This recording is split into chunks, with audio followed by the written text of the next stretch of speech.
جتنا گھٹیا لیڈر ہوگا اتنا ہی امیج کانشیس ہوگا. لوگوں کی تعلیم، تربیت، ان کے ساتھ درست بات کرنا، یہ نہیں. میں نے اس حوالے سے ایک اور بات بھی کی ہے کہ یہ ایک بار نہیں ہوا، ایک سے زیادہ بار ہوا ہے. بابائے قوم قائد اعظم محمد علی جناح اسٹوڈنٹس ملنے گئے، پتہ نہیں 2 منٹ لیٹ تھے، ہی ریفیوز ٹو سی دم. یہ ایروگنس نہیں تھی، امیج نہیں دیکھا انہوں نے. بچوں کی تربیت، لیڈر ہوتا ہی وہ ہے جو ٹیچر ہو. جتنا بڑا لیڈر ہوگا بیسیکلی اتنا ہی بڑا وہ ٹیچر ہوگا. ہمارے مزاج ہی اور طرح کے، یہ سستا پن بیچتے ہیں. جس کو دیکھو کوئی ملکہ جذبات بن جاتا ہے، کوئی بن جاتی ہے، کوئی شہنشاہ جذبات بن جاتی، جیسی ہماری فلمیں ہیں وہ ہمارا ہی عکس ہیں. کرتے کیا ہیں ہم؟ حادثہ بھی ہوا، اپنے ساتھ ہوا، لاشیں لے کے سڑکوں پہ آ کر ٹائر جلا دیے، یعنی باقی بچے آلودگی سے مر جائیں، اللہ معاف کرے.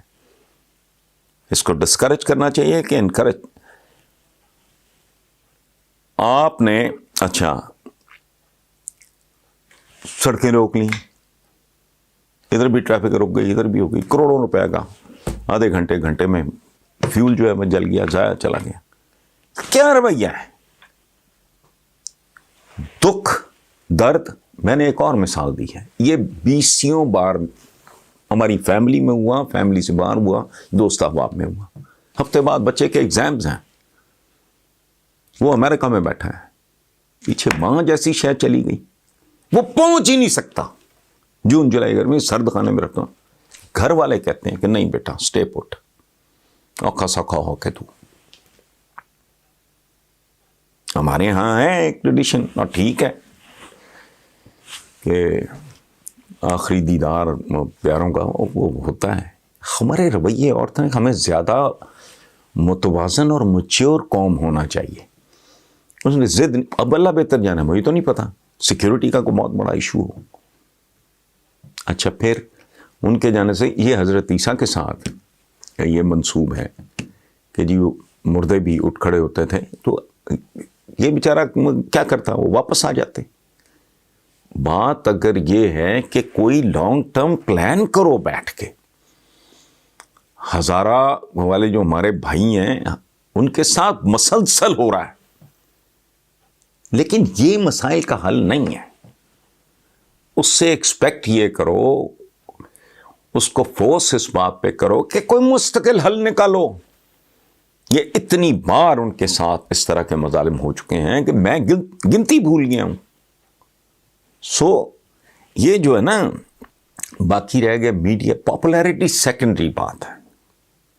میں دیانتداری سے میں نے اتنی غیر مقبول باتیں میں نے کی. میرے رب کا وہ خاص کرم تھا،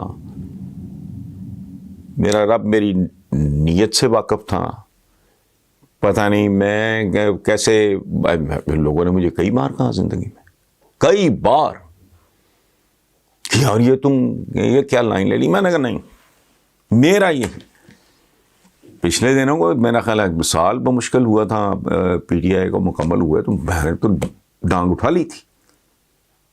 to hell with popularity, I don't care. مجھے ایک زمانے میں جب میں نے کوئی 26 27 28 سال، بلکہ شاید اس سے بھی زیادہ، جب میں ڈیلی جرنلزم میں آیا اور میں نے کالم رائٹنگ شروع کی، تو چونکہ دل سے مجھے ان دونوں سے نا چڑ تھی، پیپلز پارٹی سے اور نون لیگ سے. میں جانتا تھا، میں اس زمانے میں، وہ کالمز موجود ہیں، ریکارڈ پہ موجود ہیں، اس زمانے میں لکھا کرتا تھا کہ ایک ایکسپلائٹیشن کا زنانہ چہرہ ہے، ایک مردانہ چہرہ ہے، ایک قبائلی اور جاگیردارانہ چہرہ ہے، ایک شہری چہرہ ہے. یہ دونوں صرف جینڈر کا فرق ہے، ایک کھڈا ہے، کھائی ہے، اور یہ وہ، اس طرح کی بے شمار کالم موجود ہیں. تو مجھے کسی نے، میرے ایک سینئر، انہوں نے مجھے کہا کہ صاحب آپ خوبصورت لکھتے ہیں لیکن آپ اپنے آپ کو ضائع کر دیں گے. میں نے کہا جی اچھا وہ کیسے؟ کہ یہ ملک 2 حصوں میں تقسیم ہے. اب یہ بات ہے جب بے نظیر بھٹو مرحومہ اور نواز شریف کی جنگ و جدل عروج پہ تھی. اور جو کردار کشی ایک دوسرے کی کر سکتے تھے کر رہے تھے. وہ نواز شریف کے والد کو وہ بزرگ آدمی وہ بوڑھا آدمی اٹھا کے اس کو ڈالے پہ ڈالا, جیل میں پھینک دیا, زرداری صاحب کی زبان کاٹتی. یہ لیول تھا ان کا کہ جی ملک تو 2 حصوں میں تقسیم, آپ نے دونوں کو رگڑا لگانا شروع کر دیا, آپ کو پڑے گا کون؟ تو آپ تو ابھی نئے نئے آئے ہو کالم نگاری میں, تو میں نے سنا بات میں دم تھا, وزن تھا, تو میں نے انہیں کہا, میں نے کہا جی بات سنیں, جو آپ کہہ رہے ہیں اس میں دم ہے, بڑی باوزن بات ہے, بچہ بچہ جانتا ہے کہ ملک 2 حصوں میں بٹ چکا ہے, پرو بھٹو اور اینٹی بھٹو, اس زمانے میں یہ ٹرم استعمال ہوتی تھی. لیکن میں نے کہا جی میں نہیں کروں گا, مجھے کو پڑھتا ہے پڑھے, نہیں پڑھتا نہ پڑھے, ختم. میں اپنے رب کے سامنے جواب دہ ہوں. ہم کوئی پابندے صوم و صلات یا کوئی اس طرح کوئی پریکٹسنگ جسے کہتے ہیں, جن کی ساری زندگیاں گزر جاتی ہیں, ظواہر پر زور ہوتا ہے سارا. ہم کو پریکٹسنگ کوئی اتنے تو نہیں ہے, نہ داڑھی رکھی, نہ فلانا کیا, نہ کوئی خاص طرح کا حلیہ ہے. یہ علیحدہ بات ہے کہ 25 روزے 8 پیرے چلتے تھے. خیر نہیں ہوئے. تو میں نے کہا جی میرا اپنے کام سے جو ہے نا دیانتداری اور محبت اور خلوص, یہی میرا اعمال نامہ ہے. میں تو تہجد پڑھنے والا, راتوں کو جاگنے والا, تسبیحیں رولنے والا تو میں بندہ ہوں نہیں. کیا دکھاؤں گا میں یہ کہوں گا پروردگار تو نے میرے ہاتھ میں قلم تھمایا تھا, چنگے تھے پیڑے تھے جیسے تھے, پاکستانی بھاری ترین اکثریت مسلمانوں کی, رب العزت جتنی عقل دی میں نے اس کے مطابق, ڈنڈی نہیں ماری, جھوٹ نہیں بولا. جہالت کی وجہ سے کو بانگی مار دی ہو تو ظاہر ہے رب سے بہتر کون جانتا ہے. تو میرا نہیں ایشو, یہ پاپولیرٹی بہت خطرناک چیز ہے. یہ جو عطاء الحق قاسمی کا 1-2 دن پہلے کا کالم ہے, فن کے نام پہ غلاظت اور گندگی کے ڈھیر, یہ کیا ہے؟ یہ پاپولر لیڈروں نے اس ملک کو دیا کیا ہے؟ لیڈر کا کام پاپولیرٹی نہیں ہے تو ثانوی ہے. لیڈر ہوتا ہے ٹیچر. ٹیچر کی نظر ہوتی ہے اپنے بچے کے, اپنے شاگرد کے. یہی حال باپ کا ہوتا ہے مستقبل کے. میں ایک پاپولر باپ نہیں بننا چاہ رہا, میں کامیاب بچوں کا باپ کہلانا پسند کروں گا. یہ اپروچ ہی غلط ہے. ہمارے ایک ٹیچر ہوتے تھے, اللہ انہیں غریق رحمت کرے, میرے فارم ہاؤس پہ بیلی پور میں آج بھی ان کی تصویر لگی ہوئی ہے. ان کا نام تھا صوفی عبد الرحمان, انگلش پڑھایا کرتے تھے. میں 4th-5ویں میں تھے, بڑے سخت مزاج. اچھا اتنی خوبصورت انگریزی تو, لیکن پہننی گرمی سردی شلوار, اوپر شیروانی, وہ گرمیوں میں ذرا اور طرح کے کپڑے کی, سردیوں میں اور اوپر پگڑی, انگریزی کمال کی, اور ڈنڈا بھی کمال کا. وہ اس طرح ویشیوں والا جو ہم آج کل پڑھتے ہیں وہ نہیں تھا, بس روب بڑا تھا. انہوں نے جب کوئی بیمار ہونا تو ہم نے سیلیبریٹ کرنا, کوئی صوفی صاحب آج چھٹی رہا ہے. ان سے ڈر لگتا تھا. اس کے بعد کیا ہوا میں نے کیا بتایا آپ کو, 40 سال ہو گئے یا 40 سے بھی زیادہ, کہ جو لائبریریز پورے پاکستان کی ان کے انچارج تھے, ان کے صاحبزادے, تو ان سے میں نے منت کی کہ مجھے صوفی صاحب کی کوئی تصویر بھیج دیں. آج بھی میرے گھر میں لگی ہے. میں 15 منٹ کھڑا رہتا ہوں. میں رات کو اپنے والدین کے لیے, دوستوں کے لیے, مختلف جن کے ساتھ میری محبت قربت رہی زندگی میں, اور وہ اب دنیا میں نہیں ہے, تو صوفی عبد الرحمان صاحب اسی طرح ایک ہمارے ہوتے تھے ناطق علی. پاپولر نہیں تھے وہ, زندگی پر بھول نہیں سکے. سو پاپولیرٹی اس کاسٹ پہ وہ نہیں. A leader's job is to educate. پہلا کام. سو بہرحال میں نہیں اس سے ایگری کرتا. کوئی اور جو سوچتا ہے سوچتا رہے, موسٹ ویلکم. اپنی زد زد کیا ہونی اس میں, اپروچ یہ درست نہیں. دکھ اپنی جگہ, کسی کے آنسو پوچھنا اور اپنے لوگوں کے, اور جن کے ساتھ بار بار یہ ظلم ہو رہا ہے اس کا بندوبست کرو یار. وہ آسن بات ہے, وہ اس کا مطالبہ ہونا چاہیے. بہرحال تھینک یو ویری مچ. میں نام نہیں لے سکتا چونکہ اگر میں تھوڑے لوگوں کے نام لوں گا تو زیادتی ہوگی. سب کے نام لینا ممکن نہیں ہے.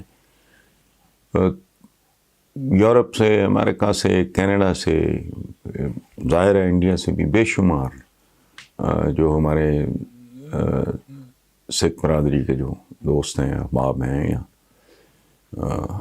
انہوں نے کہا ہے کہ انڈین گورنمنٹ نے پوری دنیا سے جو سردار صاحبان ہیں ان کے ڈیٹاز کلیکٹ کرنے شروع کر دیے ہیں. کون ہے, کیا کرتا ہے, انکم کتنی, فیملی ممبرز کن لوگوں سے ملتا ہے, یہ وہ اس طرح کی کوئی وہ سوال ہے. تو اس پہ میں کیا تبصرہ کروں. یہ تکلیف دہ بات ہے, اور میں اس پہ کامنٹ کروں گا. اگر کچھ اس میں کوئی نیگیٹیوٹی ہوئی تو کہیں گے جی یہ تو پاکستانی ہیں. اچھا, کچھ لوگ, سارے نہیں, بہت بہت خوبصورت بچے اور متوازن لوگ انڈیا میں پائے جاتے ہیں, اس میں کوئی شک نہیں. اچھا, تو ایک عجیب سی صورتحال ہے. یہ کوئی اچھی خبر نہیں ہے. لیٹس پٹ اٹ دس وے. میں انتہائی محتاط الفاظ کہ یہ تحفظات, خدشات, یہ وہ دور کرنے کا کام ہوتا ہے ایک کامیاب حکومت کا. اور ہمارے وہ پارٹیشن کے دوران کتنا وہ سلسلہ رہا, لیکن پاکستان کا رویہ وہ سب کے سامنے ہے. کرتارپور تک کی میں بات کر رہا ہوں. ان کو باقی چھوڑیں, تو گورنمنٹس کا تو ان کی اپنی دنیا ہوتی ہے. تو سب جانتے ہیں, بہت اچھی طرح جانتے ہیں کہ انڈیا سے جب مہمان آتے ہیں سکھ ہمارے بھائی دوست, تو ان سے بے تحاشا محبت کی جاتی ہے. دکاندار بعض اوقات پیسے لینے سے انکار کر دیتے ہیں. تو بہرحال یہ حکومتی رویہ بالکل میچور نہیں ہے. یہ تو بنیادی طور پہ ڈسون کرنے والی, شک شبے کا اعلان ہے. یہ لوگوں کو خود سے دور کرنے, دھکیلنے والی بات ہے. اور میں تو as a Pakistani, as a Muslim, میں تو ہر بندے کی فلاح, مجھے دکھ ہوتا ہے بعض اوقات بے تحاشا, عجیب و غریب. پچھلے دنوں ایک فوٹوگراف ہمارے اخباروں میں شائع ہوئی, پتہ نہیں کس ملک کا, وہ بچہ تھا. وہ بچہ کیا تھا, وہ اسکیلیٹن تھا بالکل, سوائے میرا خیال ہے ہڈیوں کے ڈھانچے کے, ہڈیوں اور کھال کے درمیان کچھ بھی نہیں تھا. تو دکھ ہوا مجھے, جیسے بندہ اپنا کوئی یہ نہیں ہوتا. انسان کو انسان ہونے کا ثبوت دینا چاہیے, بلکہ میں شاید غلط بول گیا ہوں, آدمی کو انسان ہونے کا ثبوت دینا چاہیے. تو وہ تو بھائی آپ کے ہم وطن ہیں. لوگوں نے جس طرح یہ سوال پوچھا, سچی بات ہے میں اس کو تھوڑا ٹیمپر کر گیا ہوں, مختصر کر گیا ہوں. لیکن بہرحال دعائی کی جا سکتی ہے کہ اللہ بہتر فیصلوں کی توفیق انڈین گورنمنٹ کو عطا فرمائے. اس سے زیادہ میں کیا کہہ سکتا ہوں. ایک رام اللہ نیازی صاحب ہیں, لیکن میاں والی سے نہیں, کویت سے. وہ کہتے ہیں جی عمران خان کے ارد گرد موجود نالائق وزیروں اور مشیروں کو اکثر تنقید کا نشانہ بنایا جاتا ہے, لیکن کیا کوئی ایسا طریقہ ہے کہ عمران خان چند دن میں نالائقوں کو نکال کر لائق اور اہل لوگ جو ہیں وہ ان کو شامل کر لیں گے؟ وہ اکرام اللہ نیازی صاحب, میں صرف ایک سوال آپ سے پوچھتا ہوں, وہ یہ کہ یہ جو آپ کہہ رہے ہیں لائق اور اہل لوگ عمران کس ملک سے امپورٹ کریں تاکہ وہاں وہ ایل سی کھولے بندے آ جائیں؟ یہ ہم ہی ہیں آپس میں. پھر ایک اور بات بس میں کبھی نہ کروں politics, no I hate it. مجھے اسکول میں بڑا زور لگایا. میرے بہت ہی پیارے دوست ارشد چودھری اولمپئن تھے ہاکی کے، برادر ان لا اختر رسول کے فرسٹ کزن بھی. کالج میں بڑا نہ یونیورسٹی میں مجھے بہت کہا گیا. میں نے کہا نہیں، آئی ایم ناٹ انٹرسٹڈ. میں پاگل ہوں، میں کیوں کروں؟ اچھا یہ در در دھکے کھانا یہ ذرا اوکھا کام ہے. جب جن لوگوں نے جان ماری ہے عمران کے ساتھ اتنے سال دھکے کھائے ہیں، تو اب وہ کدھر سے راہ چلتے کو لے آئے کہ آ جاؤ جی آپ بڑے قابل ہو. اس کی بیچارے کی سیاسی تربیت ہی کوئی نہیں، اس کی ٹریننگ ہی کوئی نہیں، اس کا حلقہ ہی کوئی نہیں. سو یہ بڑی ایک کمپلیکیٹڈ سی سچویشن ہے. دعا کریں کہ یہی جو ہے نا نالائق، یہی نالائق لائق ہو جائیں، یہی نا تجربہ کار تجربہ حاصل کرنے اور ڈلیور کرنے کے قابل ہو جائیں. اور کئی کیسز میں ایسا ہوا ہے. نواز شریف کو کیا پتا تھا میں ایسا جوڑ توڑ کا اور یہ پاور پلے کا ایسا زبردست کھلاڑی بن گیا وہ، حالانکہ بلو ایوریج آدمی تھا. آیا تو کیا تھا یہ، جب پنجاب کا اس کو پنجاب کیبنٹ میں لیا گیا تو اس بیچارے کو تو یہ تو بطور کاؤنسلر الیکشن ہار چکا تھا تحریک استقلال میں. پھر نورانی میاں ہوتے تھے، ان کے پاس پہنچ گیا، ان کو چندہ بندہ آفر کیا اور ساتھ ٹکٹ مانگا. انہوں نے چندہ بھی انکار کر دیا اور ٹکٹ دینے سے بھی انکار کر دیا. یہ تو اوقات ہیں. اب دیکھو جوڑ توڑ کے ماہر ہے ماشاءاللہ. سو ٹھیک ہے، ہم نے بڑی خطائیں کی ہیں عوام کے طور پہ، تو ان کی تھوڑی بہت قیمت ہے وہ ادا کر لیتے ہیں، باقی اللہ وارث ہے. Thank you. جویریہ حسین ہیں اسلام آباد سے. مجھے بڑی خوشی ہوتی ہے جب میں دیکھتا ہوں کہ ہماری خواتین یا بچیاں پارٹیسپیٹ کرتی ہیں. اس کا مطلب ہے کہ ماشاءاللہ سیاسی شعور ہماری خواتین میں بڑھ رہا ہے، جو بہت پازیٹیو اور اچھی بات ہے. انہوں نے پوچھا ہے کہ پاکستان کے عوام پی ڈی ایم کا قصہ ختم سمجھیں یا یہ لوگ عمران حکومت کے لیے اب بھی مسائل کھڑے کر سکتے ہیں. دیکھیں جویریہ بیٹا، یہ قصہ ختم سمجھنے والی بات آپ نے جو کی ہے نا، ان کا قصہ شروع ہوا ہی نہیں تھا. ڈھول ڈمکا تھا، فالوئنگ ہوتی ہے. ہمارا ملک چونکہ لٹریسی ریٹ شرح خواندگی نہ ہونے کے برابر ہے، اور سچی بات آپ کو بتاؤں، برا مت مانیں آپ، کہ جو خواندہ ہیں وہ بھی پڑھے لکھے نہیں ہیں.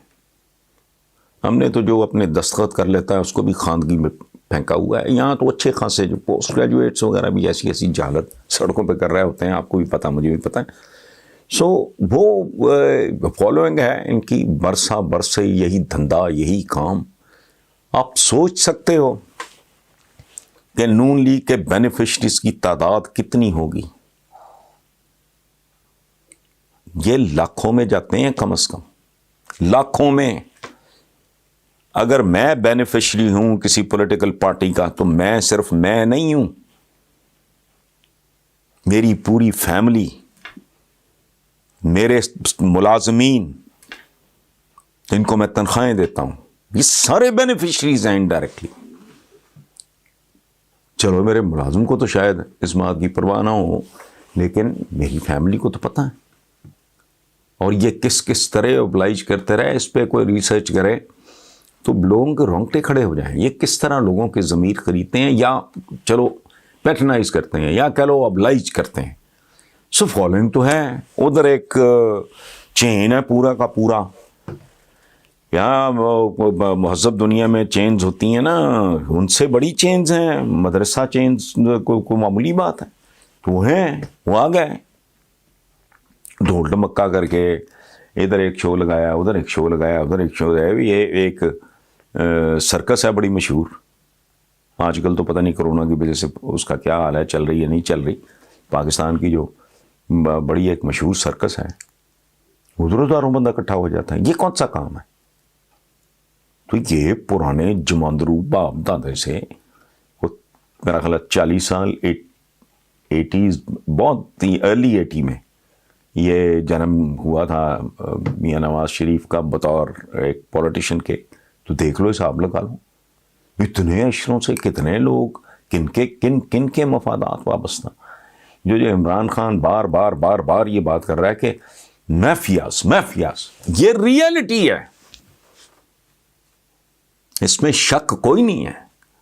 اس ملک میں تو قدم قدم پہ میفیاز ہیں، اور بے شمار لفظ. میں تو وہ بولتا بھی ہوں، شیئر بھی کرتا ہوں اکثر اپنے ویورز کے ساتھ، کہ یہ ان لوگوں کے پالیٹکس میں آنے کے بعد ایک نئی لغت تیار ہوئی. آپ یقین کرو یونیورسٹی کے بعد تک، early days of my journalism, میں نے تو کبھی قبضہ گروپ کا لفظ ہی نہیں سنا تھا. جرنلزم میں آنے کے بہت دیر بعد تک میں نے تو نہیں کبھی لفافہ جرنلزم کا، مجھے نہیں پتا تھا. یہ کلچر انہوں نے پیدا کیا، جرنلزم میں پیدا کیا. رشوت کیا؟